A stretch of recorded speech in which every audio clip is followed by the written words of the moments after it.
Welcome to Noir Street, a channel where every story carries a mystery or something even darker. Our community may be small, so please subscribe to the channel. Give this video a like and tell us in the comments which part of the world you're watching from. Now let's begin the story.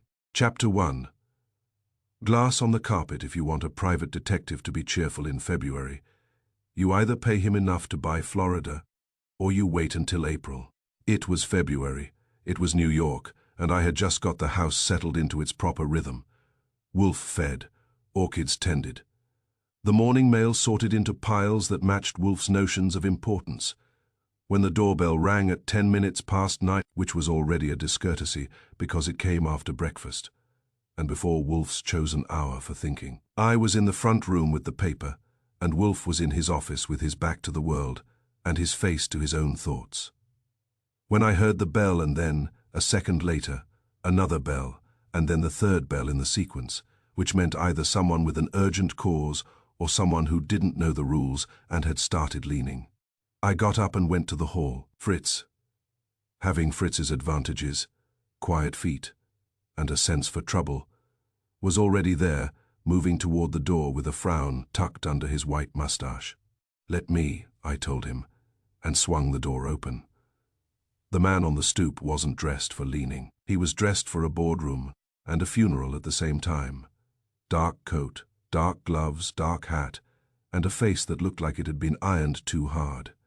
His eyes went straight past me into the hall as if he expected to see salvation hanging on a hook.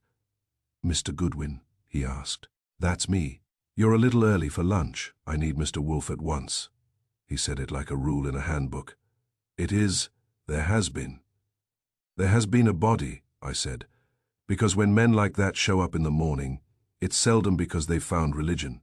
His Adam's apple jumped. "Yes, name, Arthur Lanning. I am counsel for—" He stopped, swallowed, and started again with less pride and more fear. "I represent Mr. Harold Pike." I let that settle and then nudged it. Represented past tense. His eyes flashed at that. But he didn't have the strength to fight for grammar. "He is dead." "Where?" "His townhouse, East 72nd. The words came out like they were heavy, and he'd been carrying them too far. "You must come." "Must is a strong word," I told him. "Around here it needs reinforcements. Wait." I closed the door, walked to Wolfe's office, and found him where he belonged. Behind his desk, a large and permanent object in a room that had been arranged to match him. He didn't look up. He had a book open and a pencil in his hand, which meant his mind was busy and he considered my shoes an interruption. "A man," I said, "named Arthur Lanning is in the hall. He says Harold Pike is dead and wants you to come to East 72nd. Wolfe's pencil paused. He turned his head a fraction, which is as close as he comes to dramatic reaction before noon. "Harold Pike," he murmured. "The shipping executive.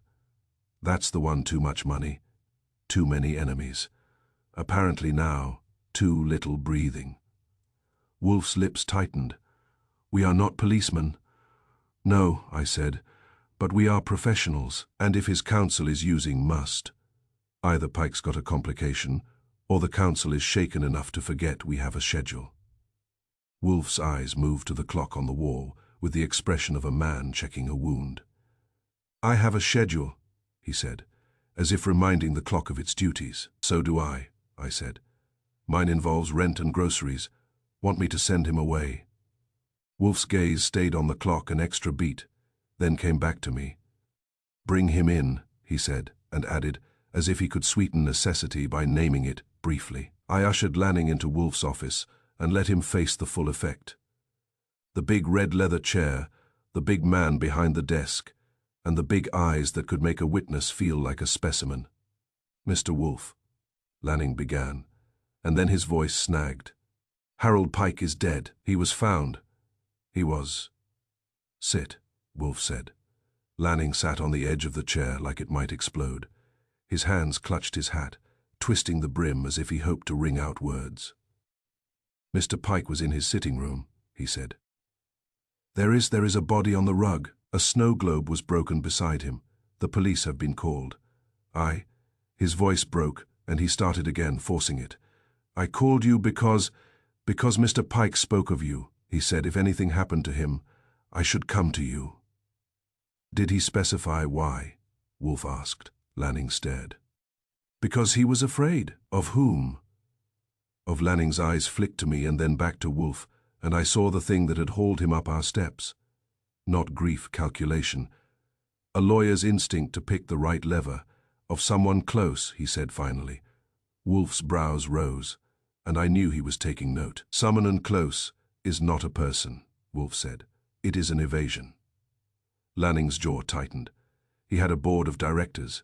He had unions. He had competitors. He halted. He had a family. Ah, Wolfe said. The word came out with weight. Lanning leaned forward, urgent now. Mr. Wolfe, please. There will be questions. The police will do what they do. But Harold Pike was not an ordinary man. He was a target, I offered. Yes, Lanning swallowed. He asked me, weeks ago, whether it was possible to arrange for you to look into certain matters. I advised him it was unnecessary. Now, his eyes widened, and for the first time he looked younger. Now, I regret that advice. Wolfe's face remained calm, but his eyes sharpened. Mr. Goodwin, he said, my overcoat.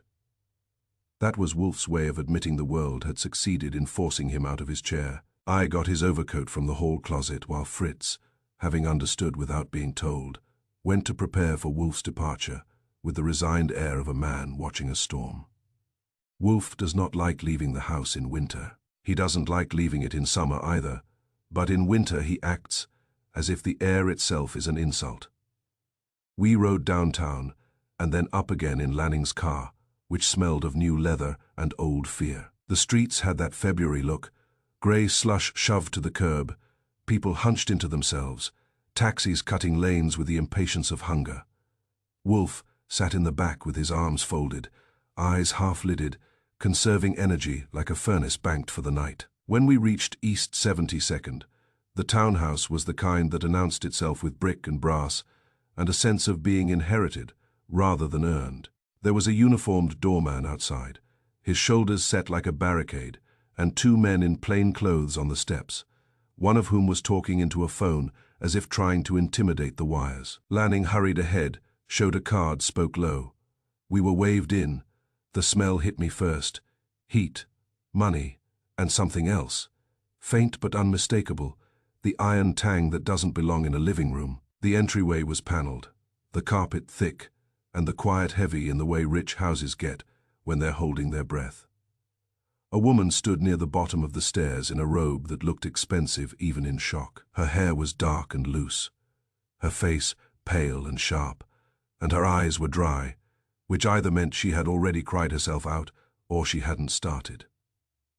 Arthur, she said, and her voice carried the same clipped polish as Lanning's, but with steel in it. Who are these men? Lanning cleared his throat. Mrs. Pike, this is Nero Wolfe, and his assistant, Archie Goodwin. Mrs. Pike's eyes went to Wolfe like she'd been told a judge had arrived. I did not authorize. You did not authorize your husband to die either, I said, because I'd met women like her and they always tried to take charge of the room as if it were an extension of their closet. Her gaze snapped to me. And you are the assistant, I said. I come with him. Wolfe ignored the exchange. He looked past her toward a doorway at the rear. The sitting room, he said, not asking. Mrs. Pike's lips tightened. Yes, we went through a hall lined with framed photographs of ships, all sleek hulls and proud names, as if Pike had wanted to remind himself that he moved heavy things across water and therefore could move people across life. The sitting room was at the back, and it had an oriental rug that probably cost more than my first apartment. On that rug, near a low table, lay Harold Pike. He was on his back, one arm bent awkwardly, his mouth slightly open in a surprised O, as if he'd been told something he didn't believe. He was in his 50s, heavy but not fat, with the kind of face that had learned to win arguments. The skin had already taken on that waxy look. That means the argument is over. Beside his right hand was a snow globe, what had been a snow globe. Anyway, the glass dome was shattered. The base cheap resin painted to look like a quaint winter street scene was cracked. The fake snow, that white flaky stuff, was scattered on the rug like a fine dusting, and there was water too, darkened by something that made it look thicker. A uniformed policeman stood at the doorway like a guard at a museum exhibit. Another cop was crouched near the body, not touching, just looking with the careful attention of a man waiting for someone higher up the ladder. Wolfe stepped into the room and stopped. He didn't go near the body. Wolfe doesn't hover over corpses. He considers it vulgar. His eyes moved, taking in the position, the furniture, the broken globe, the back door. The back door was partly visible from where we stood, a heavy thing with a brass handle and a deadbolt above it. The deadbolt hung at an angle, and the wood around it was splintered. Wolfe's gaze went to that and stayed. I did what I always do in a room like that. I looked for the thing that didn't belong. And the first thing that didn't belong was the snow globe, because it looked like the kind of trinket you'd pick up in an airport gift shop, not the kind of object you'd expect to find in the home of a man who collected ships and power. Then I saw the second thing. Harold Pike's right cuff, the one near the broken globe, had white flakes stuck to it. Not sprinkled, stuck. The fake snow clung to the fabric in little clusters, like it had been pressed in, dampened, and then held. That might not sound like a lot, but in my line of work you learn to respect little clusters. Wolfe cleared his throat, his signal that he was about to claim the room as his own. A voice came from behind us. "Well," it said, "if it isn't Nero Wolfe, what are you doing here? Starting trouble before I've had my coffee." Inspector Kramer pushed into the doorway with two detectives behind him. Kramer's face looked like it had been carved out of stubbornness and then stained with irritation. Wolfe turned his head. "Good morning, Inspector." "It would be," Kramer said, "if you weren't standing over my murder." Wolfe did not correct him on the "my." He never corrects Kramer unless it amuses him. "I was summoned," Wolfe said. "Mr. Pike's counsel came to my house." Kramer's eyes went to Lanning, who had hovered near the doorway like a man afraid the room might swallow him. "Counsel," Kramer said with contempt, "always shows up. They just don't usually fetch you." Mrs. Pike stepped forward. "Inspector." Kramer cut her off with a raised hand. "Not now, ma'am. You'll get your turn." Wolfe remained where he was, eyes still on the back door. "Inspector," he said, "has anyone examined the lock?" Kramer's gaze followed Wolfe's. "It's forced," he said. "We got that much." "By whom?" "By whoever came through it." Kramer snapped. Wolfe's eyes narrowed. "Or by someone who wished you to think so." Kramer stared at him, then at the splintered wood, then back. "You saying it wasn't forced?" "I am saying," Wolfe said, "that it merits thought. The damage is not consistent with competent intrusion." Kramer's cheeks reddened. "Listen to him," he growled. "We haven't even moved the body, and he's already calling my men incompetent." Wolfe's voice stayed mild, which is how he most often delivers insult. "I called no one incompetent. I described a lock." Kramer took a step closer, and I could see the familiar dance starting. Kramer wanting to throw Wolfe out, Wolfe enjoying how hard it was for Kramer to do it without losing something. I decided to ease the tension before it turned into something that involved handcuffs. "Inspector," I said, "we're not stepping on your toes." We just walked in. Wolfe noticed the lock. Kramer's eyes shifted to me, and he grunted. "Goodwin, you always look like you know something."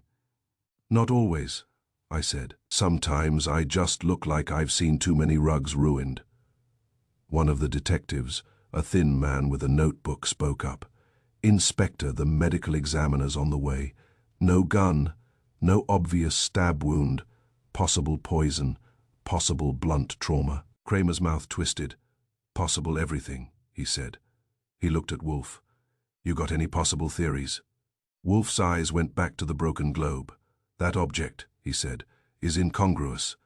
"It's broken," Kramer said. "Lots of things get broken."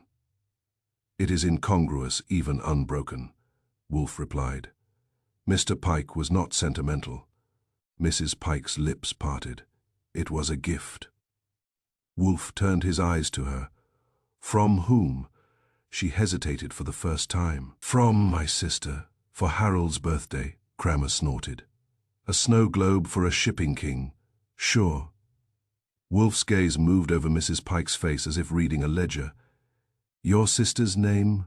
"Evelyn," she said. "Evelyn Brunner. Was she here last night?" "Number, were you?" Mrs. Pike's chin lifted. "Of course." Kramer made a sound.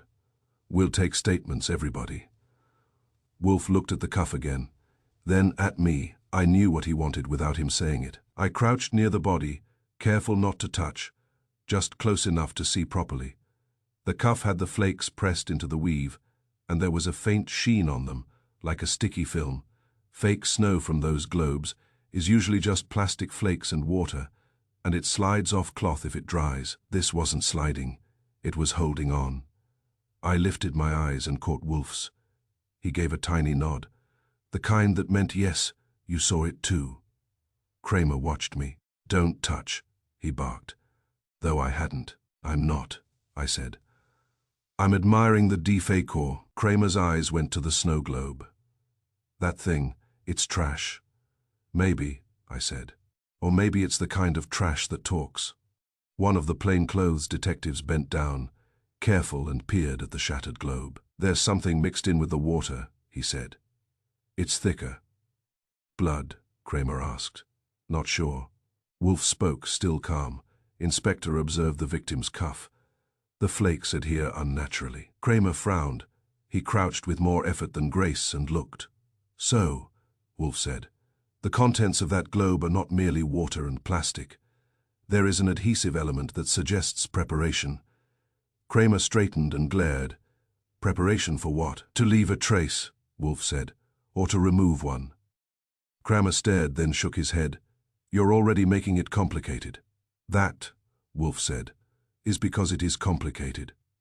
Kramer's jaw worked. He didn't like Wolfe in his crime scene, but he liked being wrong even less, and Wolfe had a way of being right at the worst possible times. A woman's voice called from the hall. "Harold, Harold?" Footsteps, a man's voice lower, trying to restrain her. Mrs. Pike turned sharply, and for a moment her composure cracked. "That's Evelyn," she said through her teeth, as if naming the weather.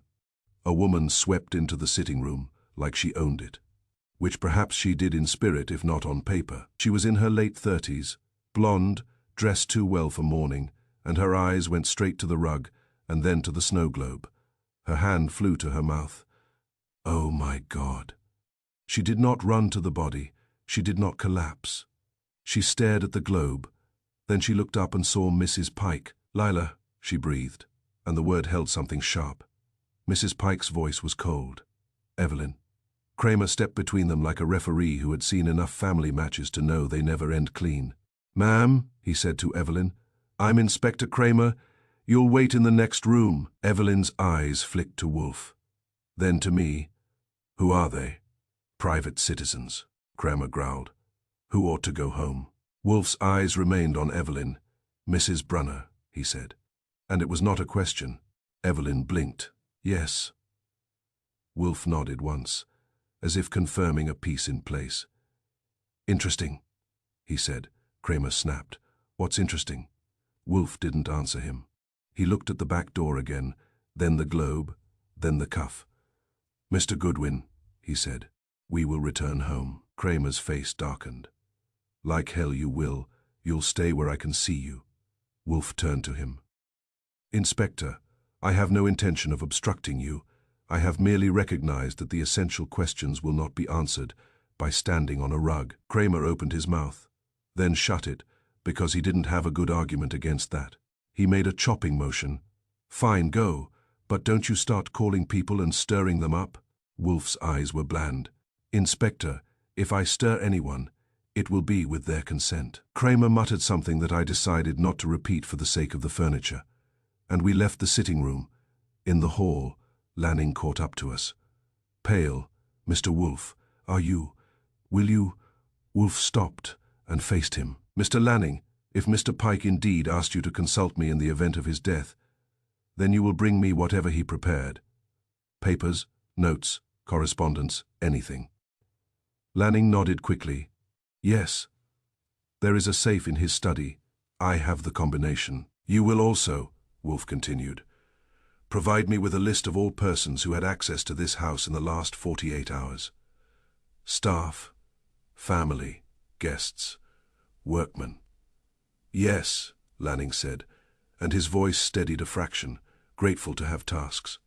Wolfe looked at him. And you will arrange my fee. Lanning swallowed again, of course. Mrs. Pike had followed us into the hall. She stood stiffly, watching Wolfe as if trying to decide whether he was a vulture or a surgeon. Wolfe met her gaze. Mrs. Pike, he said, your husband was killed. Her face tightened. Inspector Kramer will determine that. He will determine it eventually, Wolfe said. I have determined it already. Evelyn's voice came from behind, sharp. How can you say that? Wolfe did not look at her. Because, he said, a man like Harold Pike does not die on his own rug with a broken toy beside him unless someone has arranged it.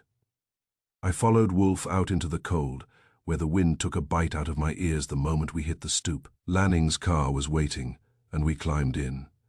As we pulled away, Wolfe sat back and closed his eyes. I watched the townhouse recede and thought about the fake snow stuck to a cuff, the splintered lock that looked too theatrical, and the way Evelyn Brunner had stared at the broken globe like it was a message addressed to her.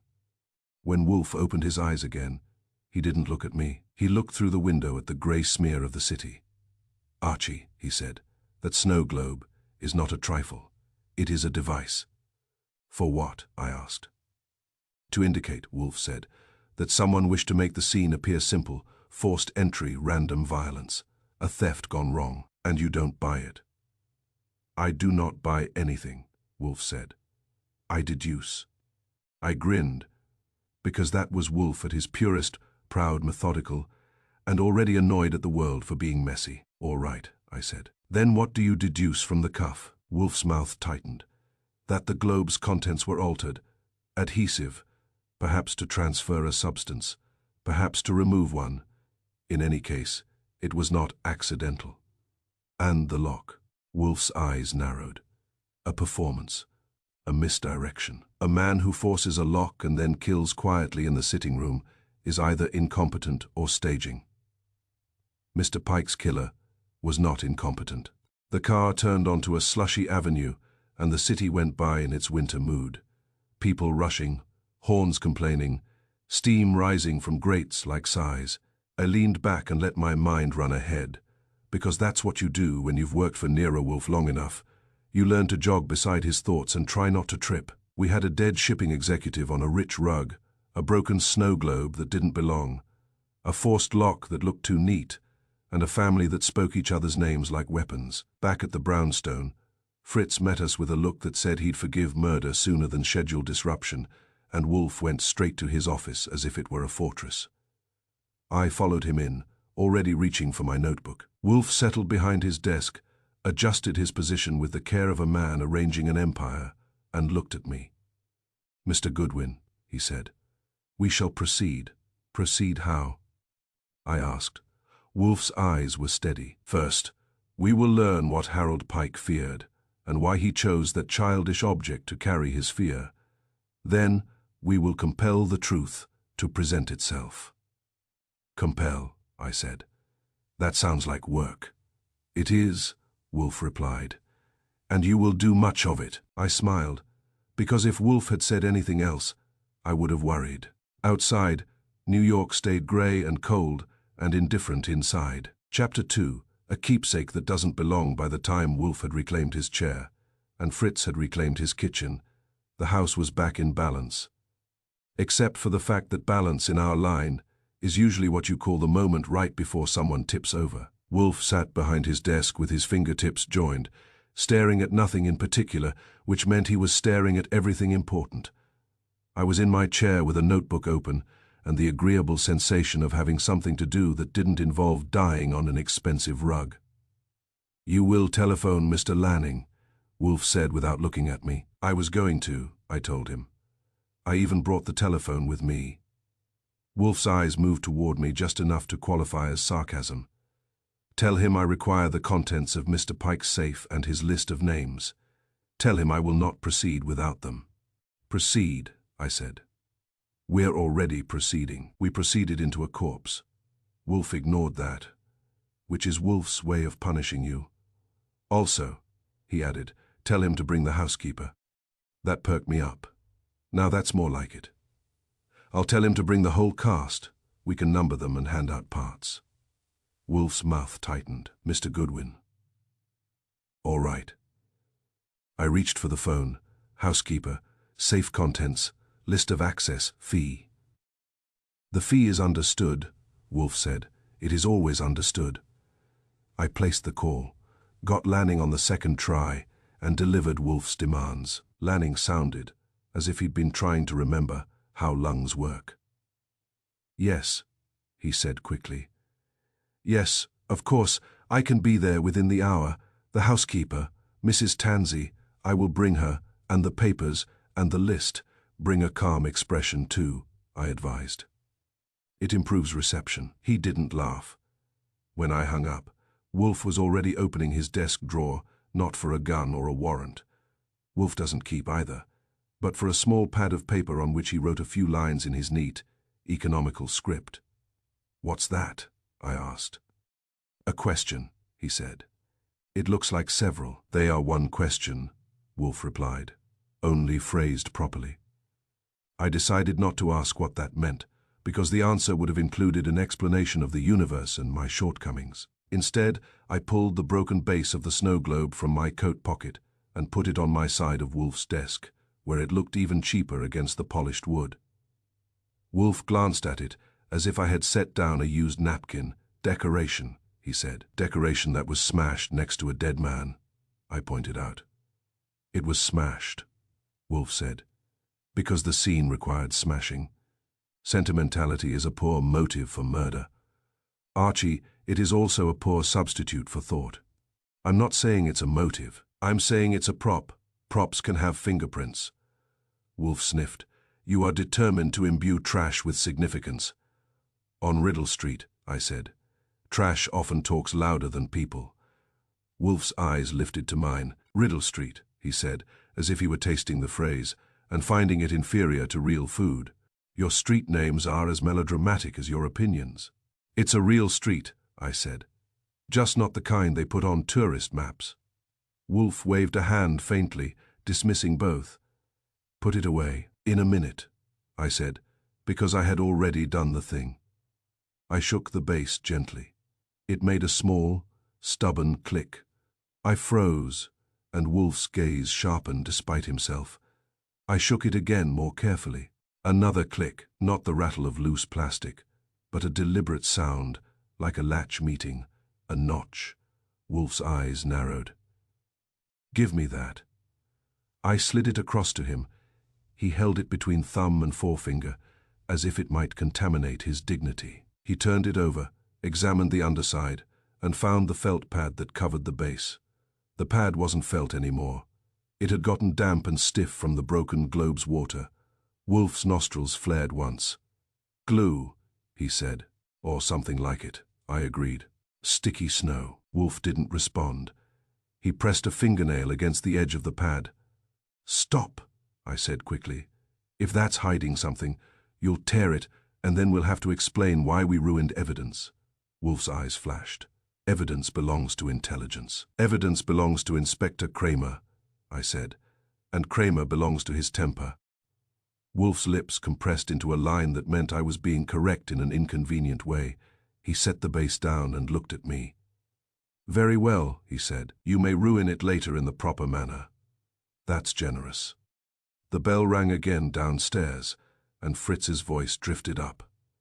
Mr. Goodwin, the gentleman is here. I stood. Company. Bring them, Wolfe said. I went down and found Lanning in the hall with a thick envelope under one arm, a small metal box under the other, and a woman behind him who looked as if she'd been born to disapprove and had never taken a day off. She was in her late 50s, neat as a pin, hair pulled back tight, dressed in a dark coat that seemed to have been designed specifically for the purpose of keeping the world out. Her eyes took in the brownstones' hall, Fritz's immaculate quiet, my presence, and then, most importantly, my shoes. "I am Mrs. Tansey," she announced, as if introducing herself to a court. "Archie Goodwin," I said. "Welcome to West 35th Street, where we keep our opinions in storage and our detectives upstairs." Her eyes didn't soften. "Is Mr. Wolfe expecting me?" "He expects everyone," I said. "It's his hobby. This way." We went up. Wolfe was behind his desk, composed, with the air of a man to whom murder is an interruption, but never a surprise. Lanning stepped forward and put the box and envelope on Wolfe's desk with hands that trembled just enough to show they wanted to. "The safe contents," Lanning said, "and the list." Wolfe didn't open either. Immediately, he looked at Mrs. Tansey. "You are Harold Pike's housekeeper," Wolfe said. "Yes," she replied. "How long?" 13 years. Wolfe nodded once, satisfied. "Then you will know whether the object found beside his body belonged in his home." Mrs. Tansey's mouth tightened. "That ridiculous globe number. You are certain?" "I clean, I dust, I arrange. I know every useless item in that house because I am paid to know it." Her eyes narrowed. "That was not there yesterday." Lanning shifted, glancing at her as if that statement had teeth. Wolfe leaned back slightly. "When did you first see it?" "This morning," she said. "When I was called down, I saw the broken glass. I saw the thing beside him." "You entered the sitting room after the body was discovered?" "Yes, only briefly. I did not touch anything." "That is wise," Wolfe said. "Who discovered him?" "The butler, Mr. Corbin, time, a little after 7. Wolfe's eyes moved to Lanning. "Your list includes the staff?" "Yes," Lanning said quickly. "Everyone with regular access, also last night's guests." Wolfe's gaze returned to Mrs. Tansey. "Tell me about last night." Mrs. Tansey's expression grew even stiffer, as if she were bracing herself against vulgarity. "There was a small dinner, Mr. Pike, Mrs. Pike, Mrs. Brunner, and a gentleman named Mr. Havelock." "Havelock," I repeated. "Sounds like somebody who sells investments," with a smile. Mrs. Tansey looked at me as if I had insulted linen. "He is a friend of Mrs. Pike's." Wolfe's eyes narrowed. "And Mrs. Brunner was present?" "Yes." "And the butler, Corbin, served?" "Yes." "Any other staff?" "The cook, a young maid, and myself." Wolfe nodded. "Did Mr. Pike receive any gifts last night?" Mrs. Tansey hesitated for the first time. There were gifts, yes." "List them." "A set of cuff links from Mrs. Pike, a book from Mr. Havelock." She paused, and I watched the pause expand into significance. "And a small package from Mrs. Brunner." Wolfe's eyes held hers. "Describe it." Mrs. Tansey looked at Lanning, then back at Wolfe. It was wrapped in plain paper, tied with string. I did not see what was inside. "You did not see," Wolfe repeated, "but you handled it." "Yes," she admitted. "I placed it on a tray with the others and brought it into the dining room." Wolfe's voice remained mild. "Was it heavy?" Mrs. Tansey frowned, thinking, not very light size, about this. She held her hands apart, roughly the size of the snow globe base. I felt my eyebrows lift, and Wolfe's gaze flicked to me for a fraction of a second, which meant he'd made the same connection and was pleased I wasn't completely useless. Wolfe turned back to Mrs. Tansey. "Did Mr. Pike open it?" Mrs. Tansey's lips pressed together. "Yes, after dinner, in the sitting room." "And did you see what it was then?" "Number, I was clearing dishes." "Who was in the sitting room at that time?" "All of them," she said. "Mr. Pike, Mrs. Pike, Mrs. Brunner, Mr. Havelock. Did anyone leave?" Mrs. Tansey's eyes sharpened. "Mr. Havelock went out at some point. He said he needed air." "What time?" "After 10. "Did he return?" "Yes." Wolfe's fingers steepled, and after the evening ended. "Mrs. Brunner left a little after 11. Mr. Havelock left soon after. Mrs. Pike went upstairs. Mr. Pike remained in the sitting room." "Alone," Wolfe said. "Yes, Wolfe sat still for a moment, letting that settle. Then, was the back door locked when the household retired? Mrs. Tansey stiffened. Always. Who locks it? The butler. And you saw it locked? I heard it, she said. I heard the bolt. Corbin is careful. Wolfe nodded, then looked at the box and envelope on his desk. Now, he said, we shall see what Mr. Pike feared. He opened the metal box first. Inside were bundles of papers tied neatly, a small notebook and a folded sheet of stationery, sealed in an envelope. Lanning leaned forward. That sealed letter is addressed to you, Mr. Wolfe. It was inside the safe. I did not open it. Wolfe's eyebrows rose slightly. At least one man in your profession has restraint. He slid a letter opener under the flap with the delicacy of a surgeon and removed the sheet. His eyes moved across it, and the temperature in the room seemed to shift. Not because Wolfe is dramatic, but because when Wolfe reads something important, the world waits. He read silently for a full minute. Then he set the letter down and looked at Lanning. This letter, he said, is Mr. Pike's attempt to purchase certainty. Lanning swallowed. What does it say? It says, Wolfe replied, that he believed someone intended to kill him and that he had made arrangements which he hoped would force that person to desist. I felt my mouth pull into a grim smile. Blackmail, I said. Wolfe did not correct me, which meant I was close enough. He tapped the notebook. This contains names, he said, and sums and dates. Lanning's face went paler. Mr. Pike kept records of payments, he whispered. Not payments, Wolfe said. Leverage. Mrs. Tansey made a faint sound of disgust, like a clean woman discovering dirt in a corner she couldn't reach. Wolfe looked at her. You did not know of this? Mrs. Tansey's chin lifted. I am employed to manage a household, not a conscience. Wolfe's mouth twitched. It was as close as he comes to a smile before noon. Admirable. I leaned forward. Any names jump out, boss? Wolfe's eyes moved over the open notebook again. Many, he said. Too many to be useful yet. He set the notebook aside and reached for the list Lanning had brought. It was typed, neat, and divided into categories. Staff, family, business associates, recent visitors. Wolfe scanned it, then spoke without looking up. Mrs. Pike is Lila Pike. Sister, Evelyn Brunner. A friend, Martin Havelock. Staff, Corbin. Butler, a cook named Sato, maid named Jenna Willis, and Mrs. Tansey. There is also, his eyes paused, a driver, part-time, and a locksmith. I blinked. A locksmith. Lanning nodded quickly. Yes, Pike had trouble with the back door lock last week. He had it inspected. Wolfe's eyes sharpened. Name. Lanning checked the sheet. Eli Barnes. Wolfe set the list down carefully, as if it might bite. Interesting, he said again. The same word he'd used at Pike's house. Kramer had said, interesting usually meant trouble. Coming from Wolfe, it meant the trouble had already learned to spell. I gestured toward the broken snow globe base on Wolfe's desk. Mrs. Tansey, I said. If I told you this little monument to bad taste wasn't in the house yesterday, you'd swear to it in court. Her eyes narrowed.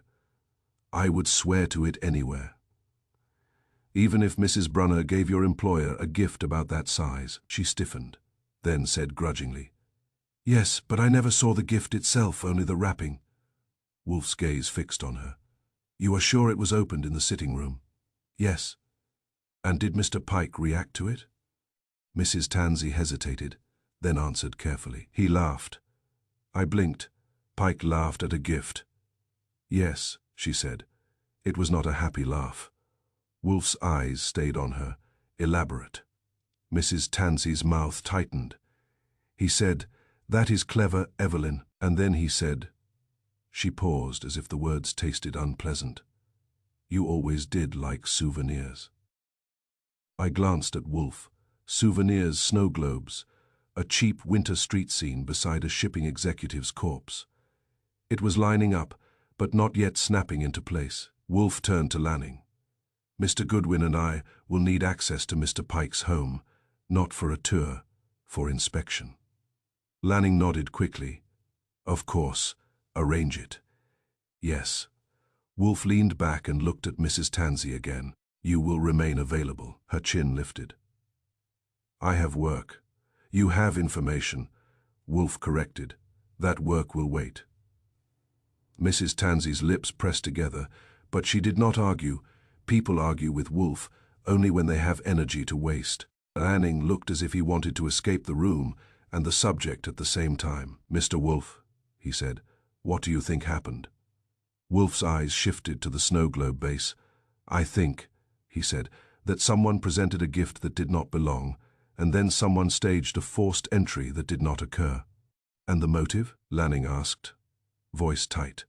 Wolfe's expression was bland. Motives are plentiful. Truth is scarce. We will pursue the scarce item.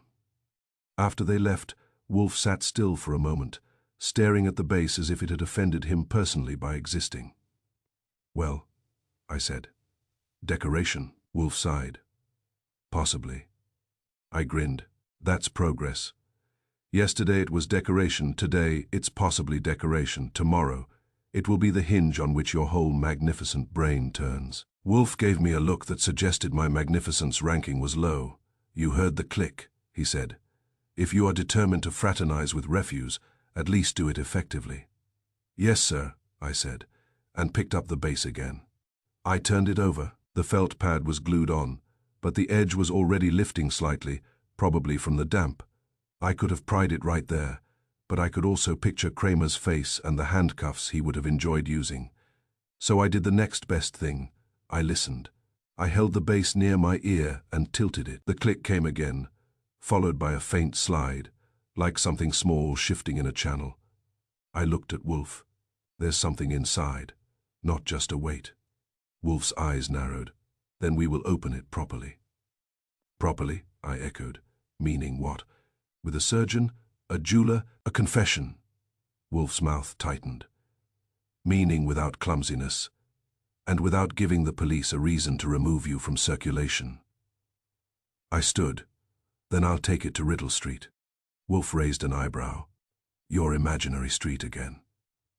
It's not imaginary, I said. It's where a man goes when he needs someone who can open a cheap object without turning it into two cheap objects.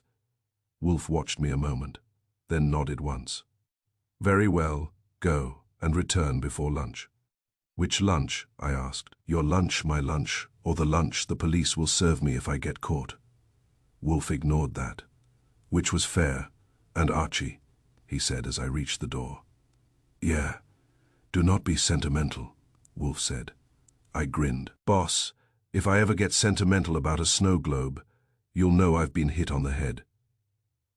Downstairs, the February air slapped me awake the moment I stepped out. New York looked like it had been washed in dirty water and hung up to dry, and people moved through it with the grim determination of folks who know winter always collects its fees. On the way downtown, I kept the snow globe base in my pocket and my hand on it, not because I was affectionate, but because the little click inside had started to feel like a secret trying to get out. And secrets, like trash, have their own kind of voice. They don't always talk loud, but they always talk to someone. Chapter 3. Business before blood. If there's one thing New York has in better supply than snow in February, it's men who will swear on anything handy that they're innocent, especially if the thing handy happens to be expensive. Wolfe had spent the morning doing what he calls arranging the facts, which in practice means sitting in his chair, thinking, and compelling other people to do the legwork. I had done my part by visiting a small repair shop on my private map, Riddle Street if you like, and returning with the snow globe base wrapped in brown paper and an opinion from a man who could open a tin can with a prayer. It had a compartment. I hadn't opened it. I'm not reckless. I'm merely employed. I brought it home like a dutiful carrier pigeon and placed it on Wolfe's desk at 11:30, which is late enough to annoy him and early enough to make him curious. Wolfe regarded it with distaste. That object persists, he said. It has initiative, I told him. Also, a hidden compartment, my man says. He can open it clean in 10 minutes. Wolfe's eyebrows rose. Your man. Any man who can unscrew a molded base without making it scream is my man. Wolfe made a small sound that could have meant agreement if he'd had the habit later, he said. First, business. He slid a folder toward me. It was thick, and it smelled like lawyers, paper, and ink, and impending trouble. Mr. Lanning provided copies, Wolfe said. Mr. Pike was involved in a dispute with a dock supervisor, Calvin Moore. 2 weeks ago, a shipment vanished. It was insured for a sum large enough to tempt a saint. I flipped through. Bills of lading insurance forms. Internal memos with polite words that had sharp edges. One memo had "Moore" typed in capital letters more than once, which is always a sign that someone has stopped pretending to be calm. A missing shipment, I said. Pike's company loses a fortune, and now Pike loses his life. That's neat. Neat is rarely true, Wolfe replied.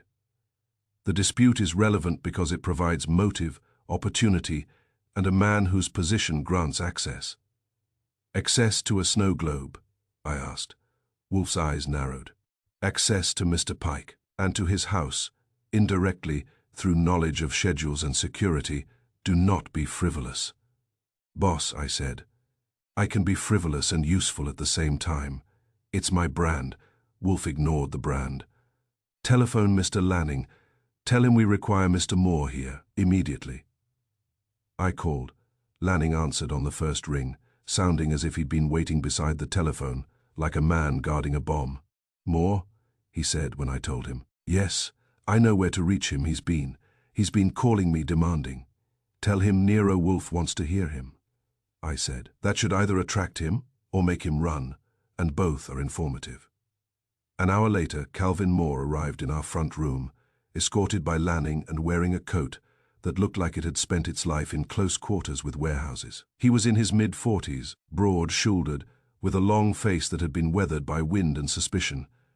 He removed his cap as Fritz took his coat, and his hands did something I noted right away. They kept moving, as if they were trying to keep themselves from being seen.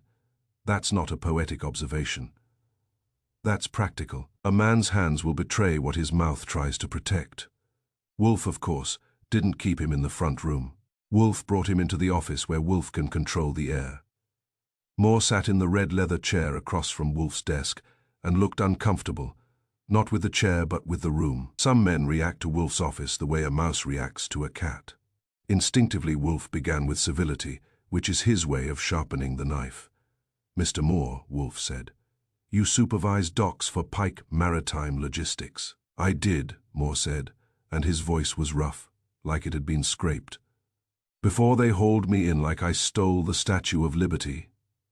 You were accused, Wolfe corrected. By Pike, Moore snapped, then caught himself and looked at Lanning, who sat stiffly near the door like a man, trying not to be implicated by geography.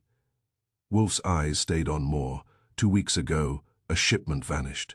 Yeah, Moore said, and they had the insurance papers ready before the dust settled. Wolfe's eyelids lowered slightly. Tell me what happened. Moore leaned forward. His hands came together, clasped, then separated again, restless. Container comes in on a Tuesday, sealed. Manifest says machine parts. High value. We put it in the secure bay. Cameras on it. Lock on it. I sign off. The guard signs off. Next morning, it's gone. Gone, Wolfe repeated. Gone, Moore said. Not missing. Not misplaced. Not... Someone made a clerical error. Gone like it grew legs. And you were blamed, Moore's mouth twisted. Pike said I was the weak link, said I let it walk, said I took money. He slapped a palm on the arm of the chair. I've worked docks 23 years. I've seen thieves, I've seen fools, I'm not either. Wolfe's tone remained mild. Do you assert that Mr. Pike framed you? Moore's eyes flashed.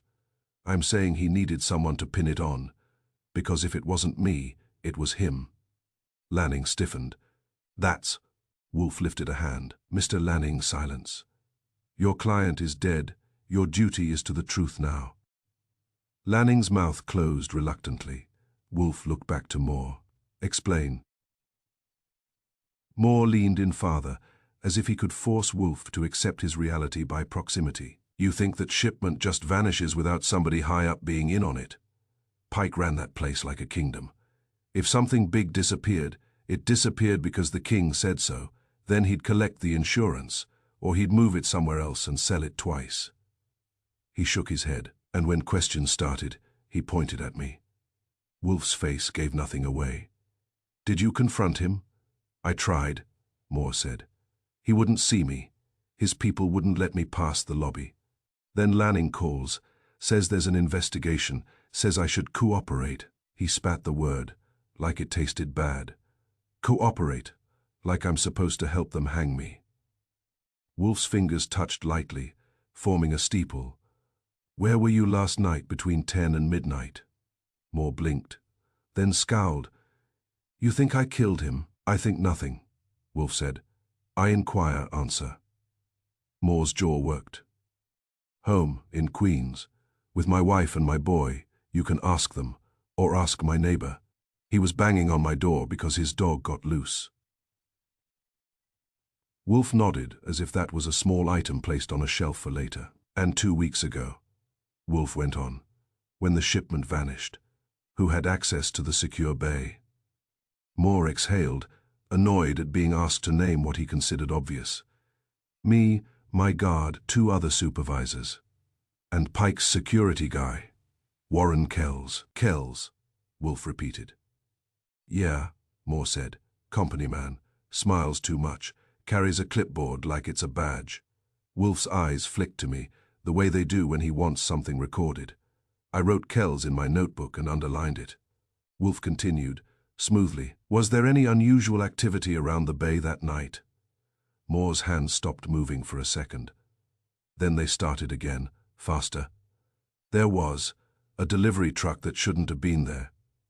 I saw it on the far side, near the fence. Asked the guard. He said it had clearance. From whom? Moore shrugged. But it wasn't casual, it was defensive. From Kells, probably. He was always waving papers. Wolfe leaned back slightly.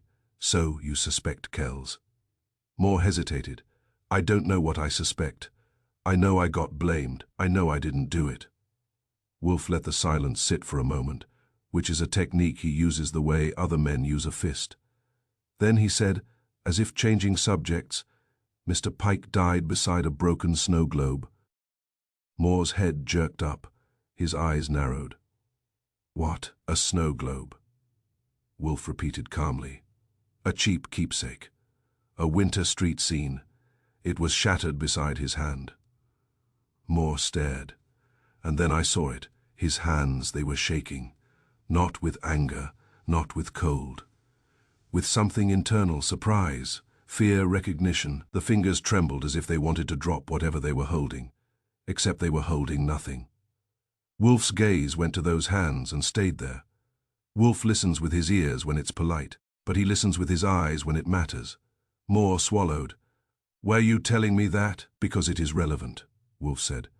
Do you know anything about that object? No, Moore said quickly, too quickly. He shifted in the chair. I don't know what you're talking about. Wolfe's voice remained mild. You are lying. Moore's face reddened. Like hell I am. Wolfe did not raise his voice. Your hands are shaking.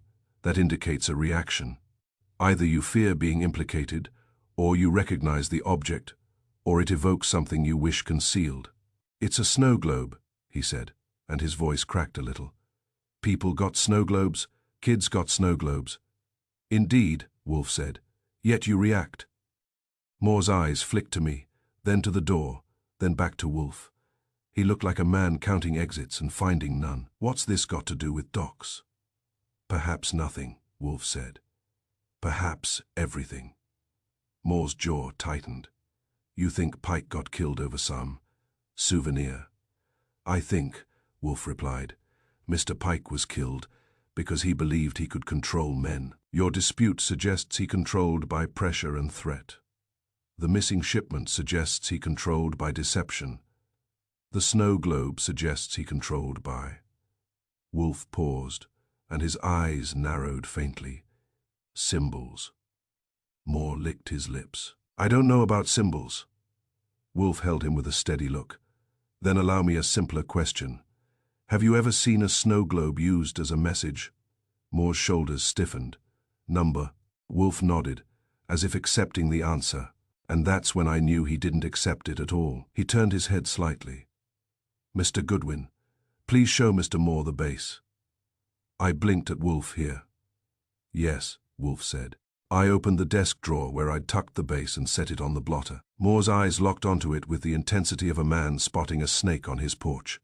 Wolfe said quietly, "This was found at Mr. Pike's home. It does not belong there. It appeared overnight, and it contains a mechanism." Moore's hands jerked, then gripped the arms of the chair. The shaking got worse, and he stared at the base as if it might start talking on its own. Wolfe watched him. "Mr. Moore," Wolfe said, "you will tell me why that object disturbs you." Moore's mouth opened, closed, opened again. I don't." Wolfe's voice stayed gentle, which made it worse. "You do." Moore's breath came out hard. "All right, somebody leave a little cheap gift. Like that, on your locker if they were mad at you. Like a message, like, you're on thin ice." Wolfe's eyes sharpened. "A threat." Moore swallowed. "Not official, not written, you didn't talk about it." "And who left these objects?" Wolfe asked. Moore hesitated, then said the name as if it hurt. "Warren Kells." Lanning made a sound. "That's ridiculous." Wolfe ignored him. "Continue." Moore's face was tight now. Kells used to be Union security. Before Pike hired him, he knew the old dock ways. When Pike started pushing people, Kells pushed for him. You'd find something like that on your locker, and next thing you know, you're reassigned to the worst shift. Or your overtime disappears, or your kid's school gets a random visit from somebody official. His hands clenched. It was a way of saying, "We can reach you." Wolfe sat very still. "And you found such an object recently?" Moore's eyes dropped. "Yeah, when 2 nights ago," Moore said, and the words came out low, "on my windshield." Wolfe's gaze flicked to me. I was already writing. "What did it show?" Wolfe asked. "Cheap, same kind of trash." Wolfe's voice was soft. "And you did nothing?"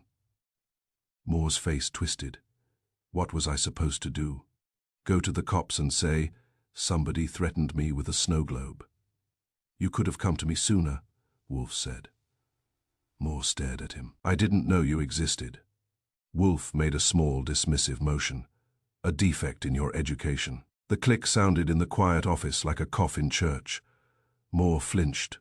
Wolfe set it down. "This is not merely a trinket," he said. "It is a delivery device, a mechanism, a message." Moore's voice came out rough. "You think Kells killed Pike?" "I think," Wolfe said, "that Mr. Pike's death is connected to the missing shipment, to the use of intimidation, and to the staging of forced entry. Mr. Kells is now an essential person." Lanning leaned forward, alarmed. "Mr. Wolfe, you can't accuse." "I have accused no one," Wolfe said, and there was steel under the civility now. "I have merely identified a pattern." Moore stood abruptly, as if the chair had become too hot. "So what? What do you want from me?" Wolfe looked up at him. "I want you," he said, "to stop shaking." Moore's face reddened. "Easy for you to say." "It is not easy," Wolfe replied. "It is necessary." Moore stared at him, then turned to go. "Mr. Moore," Wolfe said as he reached the door. Moore stopped. "If you are innocent," Wolfe said. "You are in danger. Your dispute with Mr. Pike makes you convenient as both scapegoat and victim.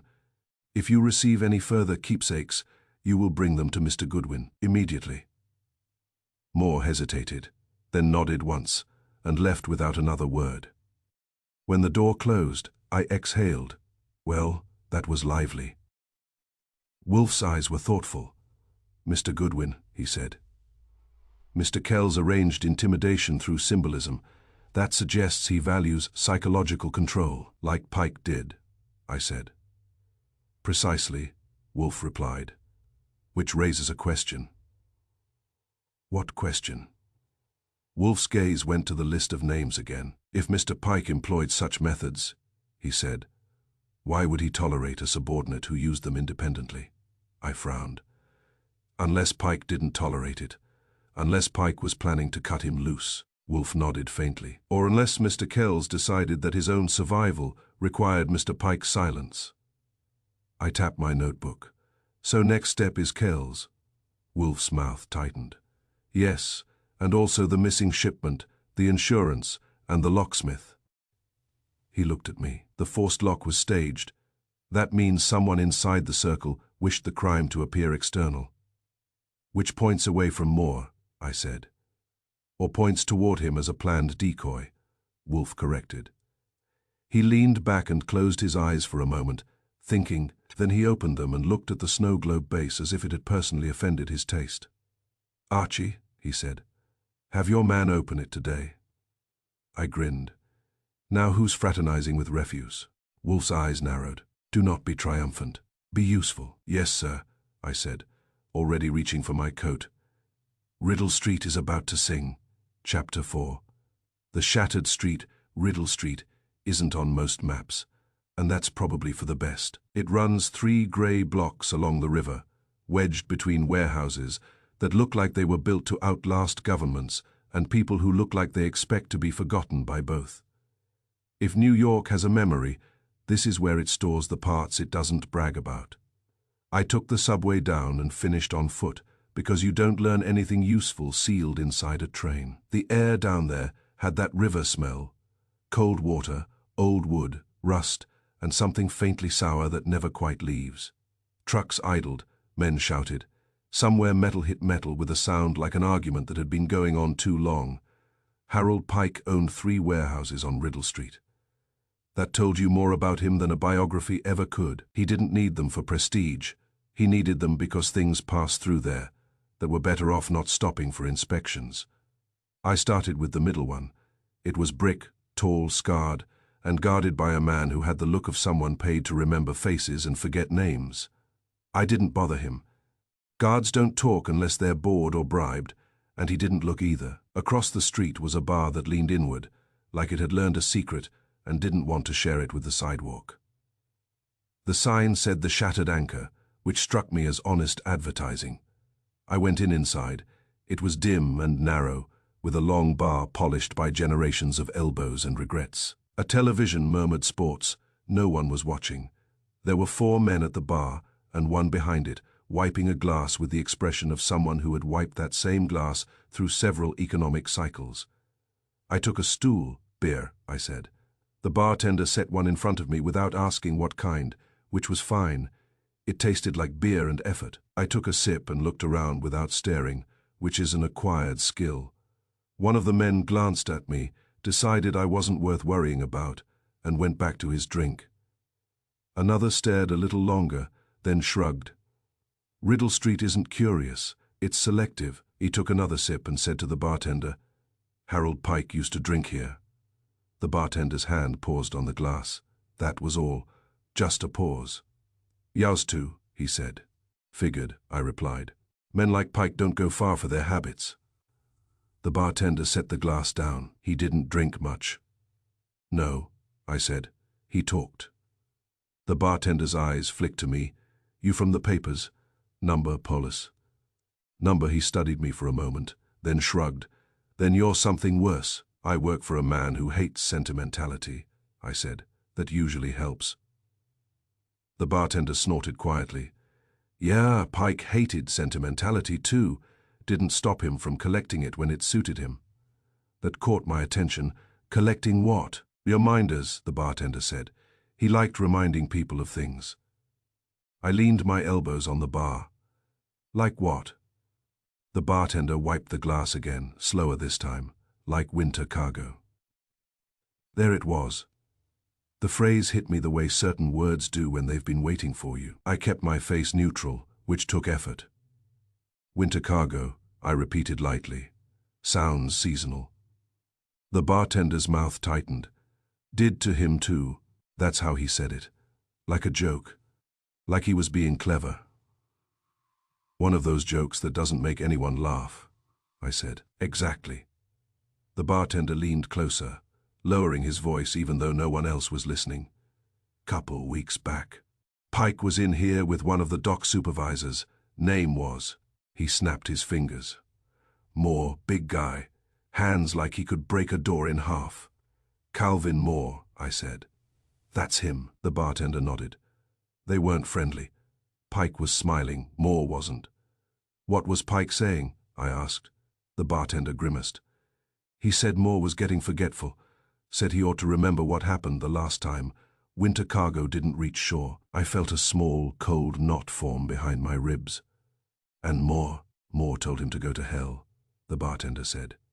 Said he wasn't going to carry it for him again. Carry what? The bartender spread his hands. That's as far as it went. Pike laughed. Paid, left. Anybody else hear it? Half the bar, he said. Nobody cared, Pike said. A lot of things like that. Threats. Reminders, the bartender corrected. Always reminders, like he was keeping score. I finished my beer and set the glass down carefully. When you say winter cargo, I said, what did you think it meant? The bartender hesitated. I thought it meant something that wasn't supposed to be seen. Why winter? He shrugged. Because snow covers things. That did it. Snow covers things. Fake snow sticks to cuffs, snow globes, show streets, frozen in time. Winter cargo doesn't reach shore. Summoner had wanted Harold Pike reminded of something he thought was buried, and they'd chosen the neatest little symbol they could find. Did Pike ever bring gifts in here? I asked. The bartender barked a laugh. Pike. He didn't give gifts, he displayed them. What do you mean? Sometimes he'd take something out of his coat, the bartender said. A little object. Show it to somebody. Put it back. Didn't say much. Just smiled. What kind of object? The bartender shook his head. Never saw it clear. Small, round, maybe. I nodded, slowly. Thanks. He eyed me. You asking for a reason? Always. You think it got him killed? I think, I said, that it kept him alive longer than he deserved. Outside, the wind cut sharper, coming off the river like it had learned something ugly and couldn't wait to share it. I walked the block, past Pike's warehouses, letting the bartender's words echo. Winter cargo, that didn't sound like a missing container. It sounded like a category. Something that moved undercover, something that benefited from cold, darkness, and delay. I crossed the street and paused near a loading bay with the paint peeling off the numbers. A man stood there smoking, leaning against the wall like gravity was optional. Pike's place, I asked. The man looked at me, then at the warehouse. Used to be. Any idea what moved through here? He exhaled smoke. Lots of things. Anything that didn't want to be seen. He smirked. Everything here doesn't want to be seen. I smiled back. Fair enough. I didn't push it. Men like that don't respond to pushing. They respond to time and fear, and I didn't have either to spare. He walked on, thinking, if Pike had been threatening Moore with winter cargo, that meant Moore knew what it was. If Kells used snow globes as intimidation, that meant the symbol predated Pike's death. If Pike laughed when he received the globe, that meant he recognized it and thought it still worked in his favor, which meant someone had decided it didn't. By the time I headed back uptown, my notebook was full of words that wanted connecting, and my coat pocket felt heavier with the snow globe base, as if it had absorbed the river air and grown opinionated.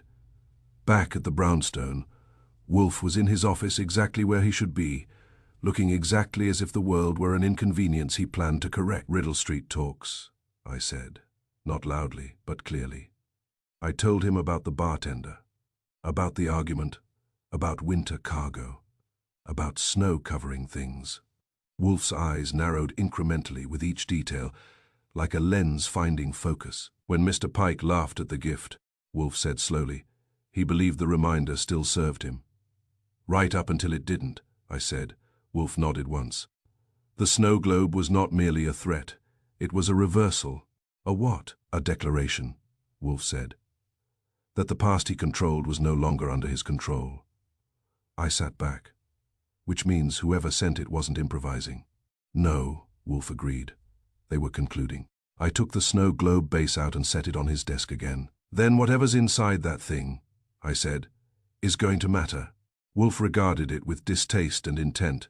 Yes, he said. And now, Archie, we are no longer dealing with murder alone. I raised an eyebrow. What else? Wolfe's voice was quiet. We are dealing with history. Chapter 5. Wolfe almost misses it. If Nero Wolfe ever admits persistence has value, it is usually by accident, and never twice. The snow globe base sat on the corner of his desk like an unwanted guest who had outstayed his welcome and now refused to leave. Wolfe had ignored it through lunch. An excellent lunch, if you're keeping score, involving veal, mushrooms, and Fritz's personal disapproval of haste, and had returned to his chair with the firm intention of resuming intellectual command of the universe, without being distracted by cheap resin. I, however, was not prepared to let the universe off that easily. Boss, I said, leaning against the filing cabinet with what I considered respectful patience, you promised. Wolfe did not look up from the papers in his hands. I promised nothing. I tolerated. You tolerated. Me bringing it back. You tolerated Riddle Street. You tolerated winter cargo. Now you're going to tolerate opening that thing. Wolfe's eyes flicked up, annoyed. Mr. Goodwin, I do not conduct investigations by capitulation. No, I said. You conduct them by correction. This is me correcting your blind spot. That did it. Wolfe set the papers down with exaggerated care, removed his glasses, and regarded me as if I had personally offended logic. Very well, he said. To end your persistence. That's all I ask, I replied cheerfully. Closure. Wolfe rang the bell. Fritz appeared, instantly, because Fritz appears whenever Wolfe rings, even if the bell is theoretical. Bring the magnifier, Wolfe said, and the small tools, the ones you dislike. Fritz's mouth twitched. Yes, Herr Wolfe. When Fritz returned, Wolfe pulled the base closer with 2 fingers, as if minimizing contact would preserve his dignity. He examined it carefully, rotating it, noting the seam where molded plastic met molded plastic. Crude, Wolfe said. That's what makes it clever, I told him. Nobody looks twice. Wolfe sniffed. I look once, thoroughly. He peeled back the damp felt pad with surgical delicacy. Beneath it was a recessed plate, barely visible unless you knew it was there. Wolfe frowned, then applied a small blade.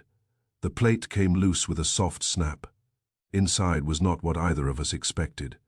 It was not jewelry, not powder, not poison, not even a key. It was a strip of film, no larger than a postage stamp, folded precisely, transparent but faintly tinted. The kind of material used when water is expected to behave badly. Wolfe stared at it. I leaned in. That, I said carefully, is not decoration. Wolfe did not reply. He lifted the film with tweezers, unfolded it once, then again, and placed it on the blotter. To the lamp, he said. I swung the desk lamp over. Wolfe positioned the film beneath it, adjusted the angle, then reached for the magnifier Fritz had brought. For a long moment, there was only the quiet hum of the house and Wolfe's breathing. Then his eyes narrowed. Interesting, he said. That's your third interesting this week, I noted. We're building momentum. Wolfe ignored me. This is not photographic film in the conventional sense, he said. It is industrial, used for documentation, dock operations, security verification. What's on it? I asked. Wolfe adjusted the magnifier, a number, and a time. I bent closer. Under magnification, faint but unmistakable, was an image burned into the film, not printed, not written, but impressed. A dock number stenciled on concrete, a timestamp beneath it. Dock 14-2-17 a.m. 2 weeks ago. I felt a slow grin spread. That's not sentimental, I said. That's accusatory. Yes, Wolfe said quietly. He leaned back, still holding the magnifier, and stared at the ceiling as if the answer might be written there. A delivery system, he said. I blinked. You mean the globe? I mean the entire conceit, Wolfe replied. The snow globe was never a keepsake. It was camouflage. A container designed to be broken, dismissed, and overlooked, while ensuring the survival of its contents. Winter cargo, I said. Snow-covering things. Wolfe's eyes returned to the film precisely. Mr. Pike believed himself secure because he controlled the past. This, he tapped the blotter gently, is proof that the past was preserved. I exhaled. Summonan kept evidence, and chose to deliver it in a way that Pike would recognize, Wolfe said, and fear. Or underestimate, I added. He laughed. Yes, Wolfe said. That was his error. I watched Wolfe closely then, because moments like this are rare. He was not triumphant. He was not pleased. He was recalibrating. I almost missed it, Wolfe said at last. I raised an eyebrow. Say that again. Wolfe's mouth tightened. Do not be absurd. I am acknowledging a delay, not a failure. Still, I said, that's as close as you come to a confession. Wolfe gave me a look that suggested my continued breathing was a courtesy. Your persistence was marginally justified. I smiled. I'll have that engraved. Wolfe set the magnifier down. This film records the location and time of a dock operation that someone wishes to expose. It implicates Pike in the missing shipment. And maybe more, I said. Because you don't hide something this carefully unless it's valuable or dangerous, Wolfe agreed. I tapped the desk. So who made it? Someone with access to dock documentation, Wolfe said. Someone who understood both Pike's methods and his psychology. Kells, I said. Possibly, Wolfe replied. But do not simplify prematurely. Mr. Moore knew of winter cargo. Mr. Kells enforced intimidation. Mr. Pike orchestrated profit, and someone, Wolfe's eyes sharpened, chose to conclude the matter. I nodded slowly, meaning the murder wasn't to stop exposure. No, Wolfe said. It was to end leverage. That settled like a weight. If Pike used this film to threaten others, I said, and someone took it from him, they removed his power. Wolfe finished, and ensured he could not reclaim it. I looked at the tiny strip again. Dock 14, 2 weeks ago, the same night the shipment vanished. Next step? I asked. Wolfe placed the film carefully into an envelope, sealed it, and wrote a single word on the front. Essential. We confirm, he said. We verify the dock, the timestamp, and who was present. And then, I asked. Wolfe leaned back, steepled his fingers, and allowed himself the faintest smile, a dangerous one. Then, he said, we invite everyone who believed this was merely business. I stood. Office gathering. Eventually, Wolfe said. But not yet. Why not? Because, Wolfe replied. Someone is about to realize that the snow globe spoke. Outside, the city went on being indifferent. Inside, on Wolfe's desk, a scrap of winter had thawed just enough to tell the truth. Chapter 6. The picture in the snow did not change, no matter how long we looked at it. Which is one of the reasons Wolfe respects evidence. It does not argue, it does not bargain, and it does not care whether you are ready. By mid-afternoon, the brownstone had taken on the feel of a quiet court before judgment.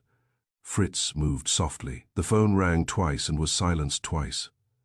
Wolfe sat at his desk with the envelope marked essential before him, and I stood at the side table, magnifier in hand, going over the strip again because repetition sometimes reveals what confidence hides. Dock 14, I said. Timestamp puts it at 2:17 in the morning, 2 days before the shipment was reported missing. Yes, Wolfe said.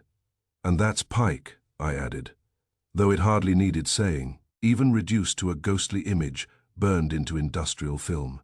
Harold Pike's posture was unmistakable. The slight forward lean, the commanding tilt of the head, the habit of supervising even when no one asked him to.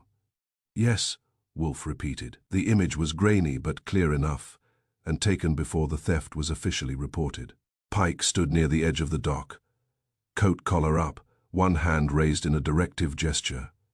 Behind him, a container was being moved, not by Pike maritime equipment, but by a truck that did not belong. The dock number was stenciled bold on the concrete, like a signature no one expected to be read. I straightened and looked at Wolfe. That's not insurance fraud after the fact. No, Wolfe said calmly. It is theft in advance. So Pike wasn't robbed, I said. He staged the robbery. He appropriated the cargo, Wolfe corrected, then insured the absence. I let out a low whistle. Winter cargo. Precisely, Wolfe said. Something moved under cover. Snow to hide tracks. Delay to obscure sequence. I paced once, then stopped. That means Moore was telling the truth. Pike framed him to keep him quiet. Or to keep him available, Wolfe said. A framed man is predictable. A dismissed man is not. I nodded. And Kells? Wolfe's eyes narrowed. Kells enforced Pike's system. He understood intimidation. He also understood records. I picked up the envelope. So someone took this picture, hid it, and then delivered it back to Pike in a snow globe like a calling card. Not like, Wolfe said. As, I frowned. But if the globe was leverage, why kill Pike? Wolfe's fingers steepled. That is the essential question. I waited. Wolfe does not like to be hurried, and when he is assembling a conclusion, he prefers silence, the way some men prefer brandy. At last he spoke. The snow globe was planted to confront him, Wolfe said, not to kill him. You're sure? Yes, the symbolism is too deliberate. Pike recognized it. He laughed because he believed he could still control the outcome. Meaning, he thought, he could buy his way out. I said, or threaten his way out, Wolfe replied. Leverage invites counter-leverage. I considered that. So someone shows him the evidence and asks for payment. Most likely, Wolfe said, to destroy the film, to suppress exposure, to restore the status quo, and Pike refuses. Yes, because Pike never paid when he could intimidate instead, I said. Wolfe nodded faintly. Exactly, which transforms the situation. From blackmail to murder. I said. Wolfe lifted a finger. Not immediately, first to negotiation, then to stalemate, only then to murder. I leaned back against the desk. So, the killing wasn't planned at first. No, Wolfe said. It was compelled. That narrows things, I said. Who had the nerve to confront Pike, the sense to document him, and the willingness to kill him when he didn't fold? Wolfe looked at the image again. Someone who already lived dangerously. Someone who had been threatened and survived. Someone who knew Pike's habits well enough to approach him privately. Kells, I said again. Perhaps, Wolfe said, irritatingly non-committal, but consider the others. Moore had motive, I said, but no access to Pike's house. Access can be arranged, Wolfe replied, but Moore's reaction to the snow globe was fear, not satisfaction. I nodded. He was being threatened too. Yes. And Lila Pike? I asked, the wife. Wolfe's mouth tightened. She benefited from Pike's wealth, but not from his exposure. Blackmail that ruins a husband rarely enriches a widow. Evelyn Brunner, I said, the sister. Wolfe's eyes sharpened. Ah. She gave the gift. I went on. She knew Pike would recognize it. She had access to the house, and she would have known about winter cargo. Family proximity, Wolfe said, is always efficient. I frowned. But could she have documented Doc 14? Perhaps not directly, Wolfe said. But she would not need to. She would only need access to someone who could. Kells, I said again. Wolfe nodded once. Now we are thinking. I picked up the envelope and turned it over. So the sequence goes like this. Pike steals the shipment. Someone documents it. Pike threatens Moore and others with reminders. Eventually someone turns the reminder back on Pike. The globe is delivered. Pike refuses to pay. Then the leverage fails. Wolfe finished, and the leverage holder removes the obstacle. I let that sit, meaning the murder was not the goal. No, Wolfe said. It was the consequence. The phone rang. Wolfe did not move. I answered. It was Inspector Kramer, sounding like a man who had just discovered his patience had a limit, and he was standing on it. "All right, Goodwin," he growled. "What have you got?" "That depends," I said. "How much truth can you handle before dinner?" "Try me." "We have evidence Pike staged the missing shipment," I said, "before it was reported missing." There was a pause long enough to be meaningful. "You better not be guessing." "I'm not," I said. "I'm describing a picture." Another pause. "You coming down?" "Not yet," I said. "But we will." I hung up and looked at Wolfe. "He's interested," I said. "He would be," Wolfe replied. "His inconvenience is increasing." I tapped the envelope again. "So, what now?" Wolfe leaned back, his bulk settling into the chair like a decision taking form. "Now," he said, "we do what Mr. Pike refused to do." "Which is, we pay attention," Wolfe said. "We assemble the interested parties.